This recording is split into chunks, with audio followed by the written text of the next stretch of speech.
Okay, guys, here we go. We're going to go back through these three special segments, okay? So once again, you have to check to see, all right, which vertex it's coming from. We are once again going from C. It's not always going to be C, all right, but that's what we're going to from there, all right? So what we're going to do first is we're going to do a quick recap of a median. What a median does, all right, is it's the segment connecting the vertex with the midpoint of the opposite side. So if we are coming from vertex C, the opposite side is going to be AB, all right, which means that our first step is to find the midpoint of AB. All right. So using our midpoint formula, all right, we're going to do 3 plus -1 divided by 2, comma, 7 plus -5 divided by 2. Okay? So 3 plus -1 is 2, divided by 2 is 1. All right, 7 plus -5 is 2, divided by 2 is 1. So our midpoint is 1, comma 1. Okay. Now, our second step is to write the equation using the midpoint we just found and vertex C, because it has to come from vertex C. Okay. So in this case, we're going to use 1, comma 1 and vertex C, which is 0, comma 8. Which means I need to find the slope of this, okay? So I'm going to do 8 minus 1 all over 0 minus 1. I'm running out of space, which gives me 7 over -1, which means my slope is -7. Okay. So like I did in the last question, I'm going to notice something about 0, comma 8, all right? And that's going to be my y-intercept. This has to be my b, all right? What I just found has to be my m, which means that I can go and just plug into y is equal to mx plus b, which means that my final answer is y is equal to -7x plus 8. Okay? Now, if you didn't catch that, and that's absolutely fine, all right, you could have chosen either 1, comma 1 or 0, comma 8 to plug into point slope form with your slope of -7. Okay? All right, let's move on to the altitude. All right, so for the altitude, remember what's going on is it's the perpendicular segment connecting the vertex that it's telling us, which is vertex C, and the opposite side, okay?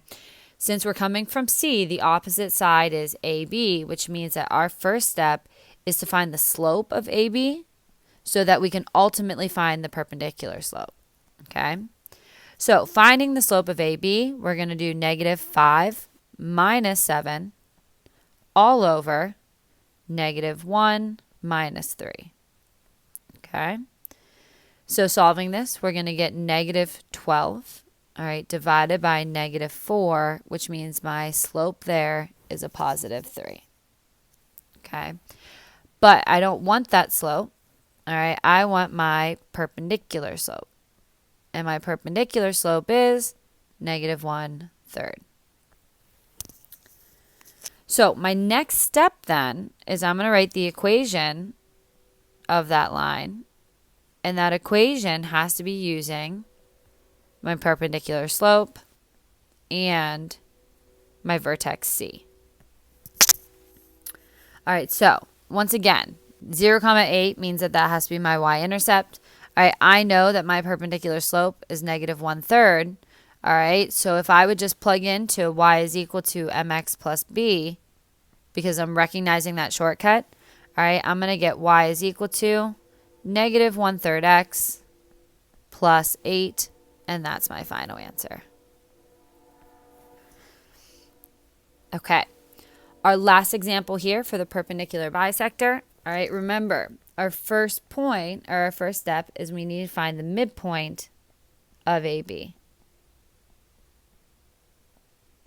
Okay, so finding the midpoint of AB, we're going to do 2 plus 6 divided by 2. And we're going to do 0 plus 2 divided by 2, which gives me, all right, my midpoint to be 4, comma 1. All right, our next step has to find our slope of AB. so that we can ultimately make it perpendicular. Okay, so our slope of AB is going to be 2 minus 0 all over 6 minus 2, which gives us 2 over 4, which means my slope of AB is 1/2. Now, I don't want that slope. I want my perpendicular slope. And my perpendicular slope is -2. Okay. Now, our last step here, guys, all right, and this is where a lot of students get kind of goofed up on, okay? So when we're writing the equation of the perpendicular bisector, we're writing it using the perpendicular slope and the midpoint. It has to be the midpoint of AB, all right? Because once again, if we were just sketching this out, all right, and we have this is segment AB, what we just found was the midpoint, all right? And then we need to find the perpendicular segment that passes through that midpoint. So the only point that you can use on this last step is that midpoint of 4, 1, okay? So my perpendicular slope is -2, and my midpoint is 4, 1, and I'm going to now plug in 2 point slope form. So I'm going to get y minus 1 equals my perpendicular slope, which is -2, times x minus 4. Distributing through, I'm going to get y minus 1 is equal to -2x plus 8. And then adding that 1 over, I'm going to get y is equal to -2x plus 9. Okay. All right. Now, before we move on, guys, you have 3 more examples of that. All right. 1 more median, 1 more altitude, and 1 more, you only have 2 more examples. All right. You have 1 more median and 1 more altitude. Okay. I'm going to just quickly give you guys those answers so you can check. For the median, you should have y is equal to -1x plus 6. And for the altitude, you should have y is equal to -1/4 x plus 6. Okay. So do those and then double check those with my answers. And if you have a question, let me know. Okay. So these are all kind of like the basics going into our next questions, which are pretty lengthy. Okay. So tune in